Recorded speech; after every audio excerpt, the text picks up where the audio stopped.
ប្រើកម្លាំងចង្កេះតាលុគាត់តែចេញក្បាលវីដេអូមកធ្លាក់ទឹកបាត់ថ្ងៃនេះម៉ោង6ហើយនឹកឃើញចង់ទៅបងសំណាញ់ព្រោះខាងចុះបងសំណាញ់យូរ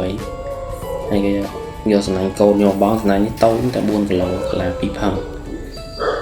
នឹកឃើញចង់បងក៏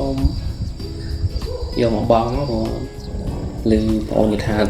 ថៃទលេឡើងបងបានគ្រាន់ស្លោដែរអញ្ចឹងតែបងមកសំណាញ់ដំបងអត់បានចង់អស់សង្ឃឹមដែរព្រោះអូននិយាយថាទឹកជូរអញ្ចឹងបងអត់សូវត្រូវទេដល់ទឹកដាក់ទឹកនេះអញ្ចឹងមកយើងបងបានតែជះមកស្លាញ់ទៅយើងគ្រាន់បានដែរ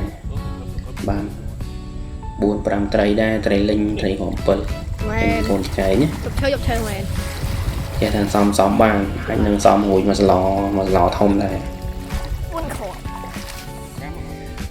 អូននិយាយថាបើទឹកដាក់បងបានទឹកវាពេលដែលវានីតទៅ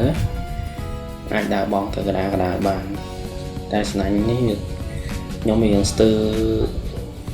បន្តិចព្រោះថាខ្ញុំបងស្នាញ់យ៉ាងធំបងស្នាញ់6គីឡូ1គីឡូកន្លះ7គីឡូណាប៉ុន្តែនេះស្នាញ់របស់កូនទិញឲ្យកូននេះស្នាញ់របស់ខ្ញុំខូចអស់ទៅយកបងមកនេះស្នាញ់នេះក៏ខ្វាញ់បានក្រែដែរតែប៉ុន្តែបើពីស្នាញ់នេះអាចនឹងស្លបន្លែបានប៉ុន្តែចេះថា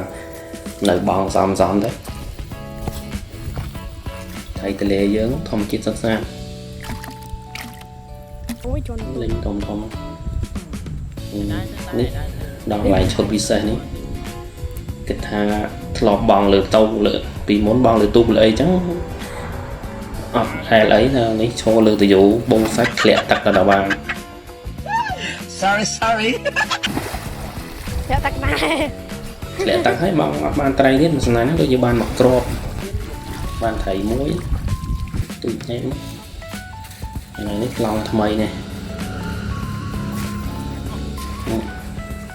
ញ៉ែស្នាញ់តូចស្រួលអញ្ចឹងហ៎បានខ្សែវែងបងបោះខ្លងមកស្នាញ់នេះក៏គួរសមដែរនេះ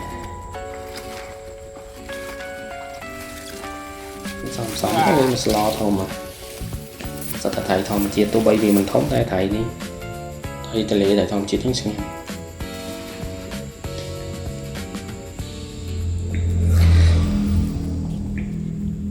បងបានថៃលាប់ចាមួយថៃក្រហម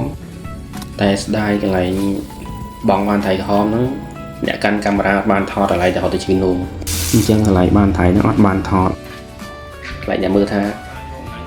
យកថៃមកដាក់ក្នុងធុងទេប៉ុន្តែថៃនេះបងបានពិតតែដោយសារកូនគេលពលទៅជឿននោះឥឡូវមកដល់ផ្ទះចាក់ថៃចាក់អីហើយក៏យកសំណាញ់មកហាលក៏មកវាពុកសំណាញ់ពេលដែលយើងទុកសើមអត់បានហាលហ្នឹងធ្វើសំណាញ់យើងពុកវាចំអាហារមកដល់ផ្ទះនេះល្ងឹតល្មម